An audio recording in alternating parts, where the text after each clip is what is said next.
I'm still in the game. I'm still doing it. I'm still in the game. You know, I'm in the Super Bowl.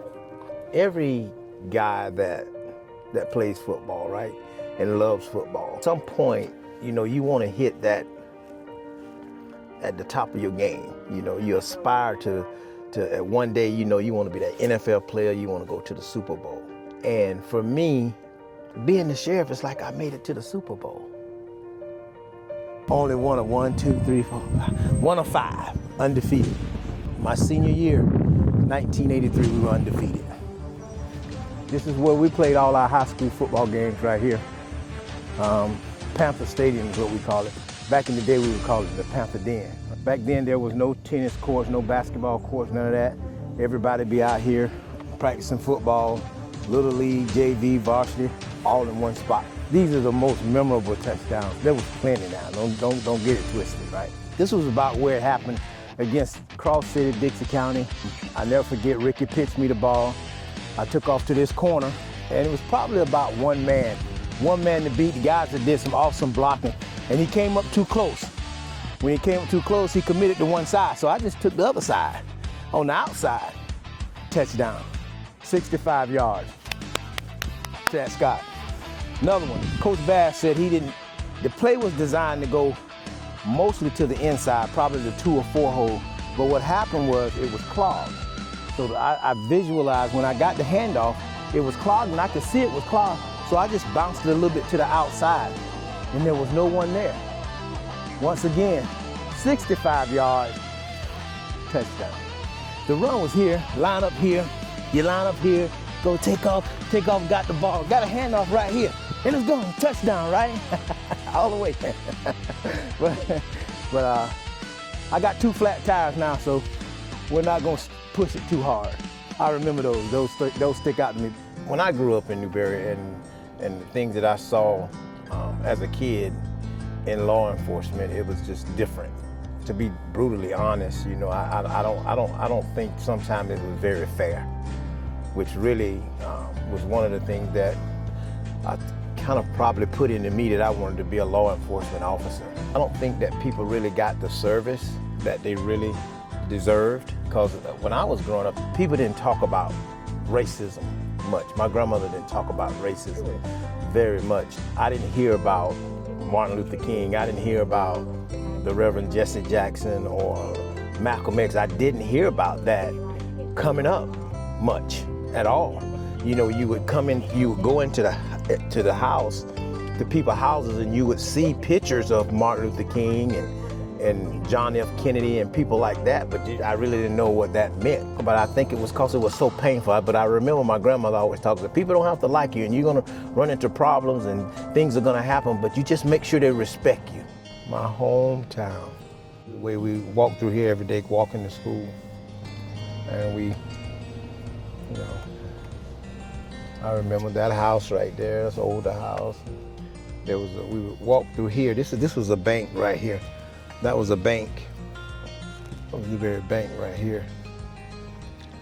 And we used to go, it was a little mom and pop store right here. And the door we used to go in, back here is a back door. We used to go in, not that one, not Edward Jones, but this one. It's called Jimmy Rogers' store. We used to go in the back door. That door right there, to the store. Let's go in there, buy candy before we go to school. Long Boy. Look it up. It's called Long Boy. It's like a coconut candy. Look it up. I promise you, if you eat one, you eat 2. It's really about people, you know, just making sure that people are treated fairly. I don't want to deal with the fun. And I tell you what the fun means to me. I call it the foolishness, the unfairness, and the nonsense. Just treat people like you want to be treated. Everybody should know the balance between right and wrong. Be fair and consistent. We're not perfect. We're a premier agency, and then there are gonna be things that we drop the ball on and we don't do well. So if we make a mistake, we got to have to admit that, hey, yeah, this is a problem. Because if we never admit that we have a problem here, there's no way we're gonna fix it. This is the old sheriff's office right here. Now it's the Alachua County Fire and Rescue Headquarters. reported the dude in that back door back there. That's where roll call was. Had to drive around here. We parked here, and then we kind of drove around here. This was property and CID. Across over here, that's where they had the gym. Straight across there was the gym. That was my first day of work, right here. December 10th of 1990. When you talk about gun violence, we know that the gun violence incidents were growing, and it was really a priority for a lot of communities throughout the nation as to have African American males, black males, to put guns down. You know, to find a way to, what do we need to do to combat this? As far as African American black males are shooting and killing each other, gun violence. To me, I think that the way to combat that issue is twofold. One, you have to have a street crimes unit to be proactive out there and to make sure that we're not, you know, targeting people unfairly. And that's a huge balance. And one of the ways that we do that is because now you have like the ILP, which is intelligent-led policing, which shows you where the crime is based on the data. So that way you're not focusing on the people, you're focusing on the crime. And most of the time when you see a gun violence incident, it's probably drug related. So one of the things that I did as soon as we got started, which is thanks to Major Bessinger, he started a focus unit. Focus is very important to me, which is very unique to me, because I'm gonna tell you why, because I was on the focus team, right? I was also a supervisor on the focus team. So I know that proactive law enforcement works, and also partnering with federal agencies like the DEA and the FBI, we've really driven those numbers down. You know, we've really targeted and you know, but it's a continuous process. We can't just stop now. We have to continue. Of course, you know, that's very sensitive to me because of, you know, the loss of my son, you know, for the abuse of opioids, and so it's very deadly. I think because of what happened, it makes it I'm more motivated to stop it, right? I mean, not that if it didn't happen, I wouldn't be motivated, but because it happened, I'm more motivated as the sheriff to make sure that we get this stuff off the street or continue to target this stuff, this epidemic, to keep it off the streets. You're not supposed to bury your children. And if anything that I can do to prevent that from happening, I want to be a part of it. During the campaign, you know, the hard work that we put in. I can remember one time the undersheriff and I knocked on the door, and a lady came to the door and she recognized me and I recognized her, right? And she started crying because she remembered when her son died, the empathy that I had for her. And this was years ago. She remembered that how I came and I talked to her, and just think about that. We're in a neighborhood, we just out here knocking on doors. Don't know who we're knocking. And you run in and you meet someone like that. And it just, to me, it was like a ministry, really. This is what keeps me going right here. See that? God is always in control, and every single thing happens for a reason. One of the things that I really grabbed from this is the strength that he had, and after he lost his son. You know, I could really relate to that part of his story. Hebrews 11:1. Faith is things hoped for and the evidence of things not seen. And also it talks about it in Matthew 17:20, when faith is, all you have to have is just the faith of a mustard seed. And I don't think it's an easy thing to have. You just have to live it. When you see it and people going through something, you just want to tell them, hey, just hold on. Just keep the faith, just keep pushing. There's gonna be a breakthrough to better your friends, to better your community, to better your co-workers, to better people around you. Using your gift, we all coming back to that same dot, to better our community, to better the people around us. The second thing is early intervention. Early intervention comes with being entrenched with your community, the leaders in your community, the clergy, school system. It's actually a good time, man. We just painted it last week. We did some painting, it looks quite different.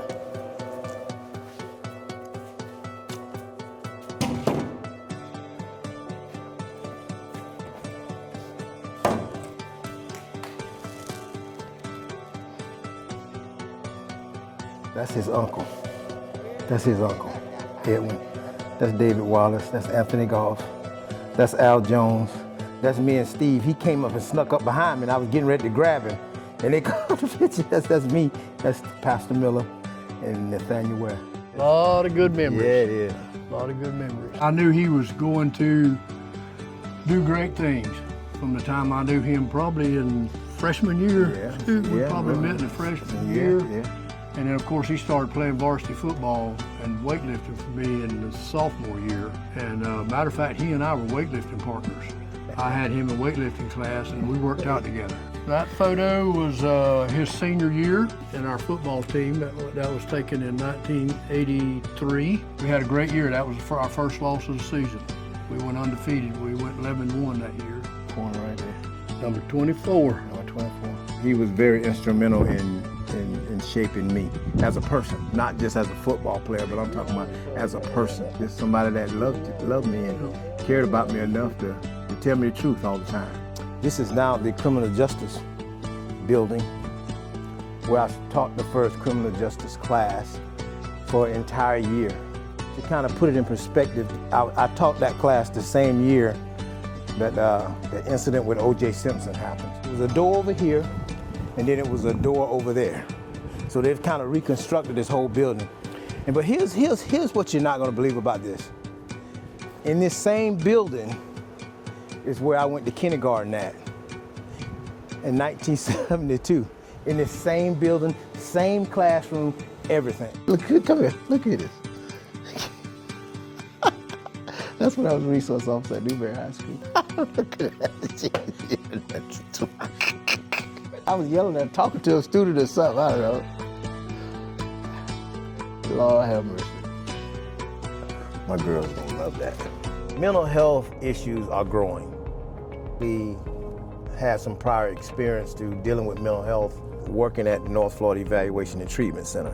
By working out at the North Florida Evaluation and Treatment Center, to see how that works and to see how a pill can make a person act right, and if they don't have that pill, what they can act like when they're off that pill, yeah, it's real. It's a real thing. With having the co-responder group, you create a database because sometimes you start to know people that may be off their medicine, and you start to know family members and say, hey, you know, so-and-so is off his medicine, and now you don't take that person to jail. You get them mental health resources. And now I want to increase it to a whole squad. I mean, where you got a lieutenant, a sergeant, and then you got a squad of nothing but co-responders. Hydrogen water is supposed to take out the toxins in your kidneys. You know, like goldfish, put it in, they can swim around and live because it actually is, you know, putting oxygen in the water. You know, I'm really not a water drinker. Lisa keeps me well stocked in everything that I need, that she think I might want. So if you look, you got a little Mountain Dew water, Gatorade, Coke Zero, which I cannot stand. She knows that I like to chew gum. You know, that's kind of, I'm kind of a little hyper, so she'll keep me stocked up in some gum.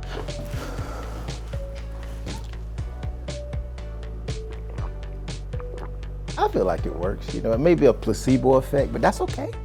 That's okay. You know, I can deal with it as long as I feel like it's working. That's what's important, right? If you can find a person a job, I mean a decent paying job, and you can find them housing and health care, I think the likelihood of them reoffending will be significantly reduced. And that's really what the Change Unit is really focusing on. Change Unit actually stands for counseling, housing, academics, nutrition, groups, and employment. We want to target all those things, reducing the jail population and recidivism, people reoffending. When they come out of jail, that they're not coming back out there to reoffend. The jail is actually assisting in helping them, you know, be vibrant in the community as opposed to coming out being homeless. If a person comes out, he gets out of jail, he can't find a job, right? He can't find housing. What is he going to result to? especially a person that deals drugs or something. I remember listening to a young man that got in trouble, and and that's the thing that he said. He said, I got in trouble the one time, and I know I had made a mistake, but when I got out, I couldn't find a job. I couldn't even find a place to live. So what did I do? I go back to doing what I was doing. I want to make sure that we implement too with the change program, which we trying to get there, is a caseworker follow up. Because you got to understand that if you preparing these people to enter the world, to enter back in the world, and to be vibrant in the community, there also comes with life problems. So you have to have follow up. So if something happens, these people don't, regress. Jail even have a program. They cover you in health care while you're in jail. You have health care insurance while you're in jail. And when they're released from jail, they can carry that insurance with them. I was a motor unit at one time. I rode the motors. We actually rode the BMW, but now they're riding Harleys, and these guys are out here, they're training and they're trying to get certified, and they, once they finish with this class, they'll be motor certified and they can actually ride. Y'all gonna make me mess up my hair.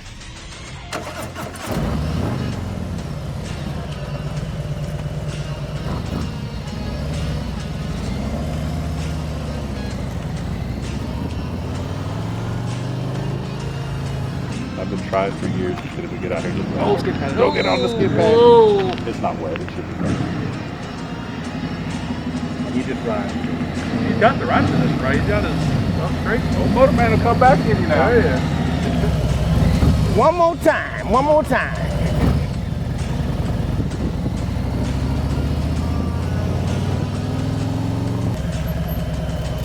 Woo, son. Look good. Yes, sir. Biggest recruiters, to me, are the people that work here. So if you want to give money to people that's coming in the door, why not give money to people that's already here, right?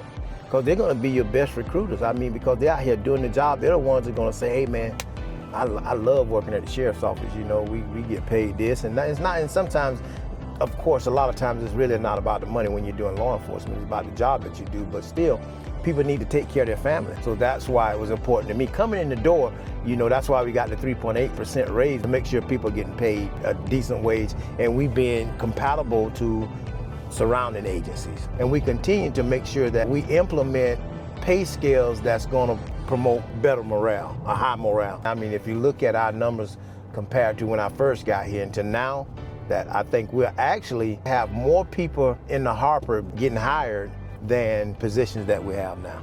I think being able to communicate is what helps out the physically responsible part.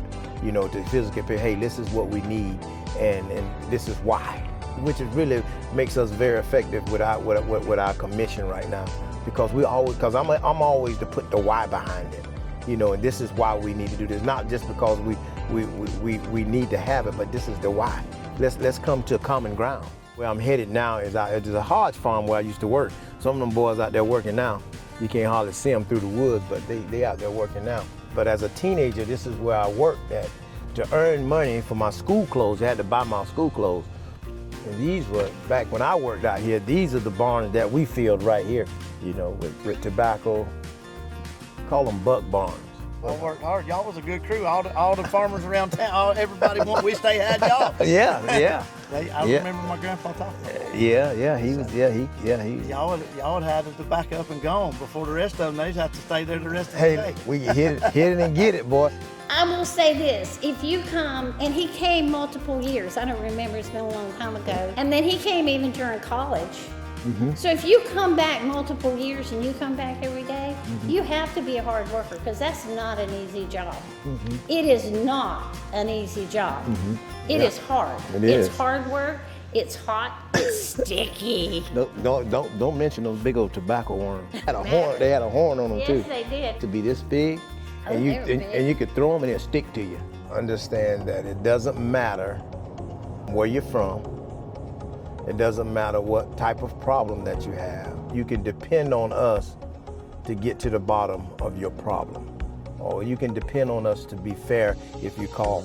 You can depend on us to protect your kids and your family. I really wanted them to understand is that you have a sheriff that's accessible. that anytime that you call me, I'm gonna pick up the phone. No question is stupid. No problem is too small. If you call me, I answer my phone, and I can probably, hopefully at some point, get the right resource to you.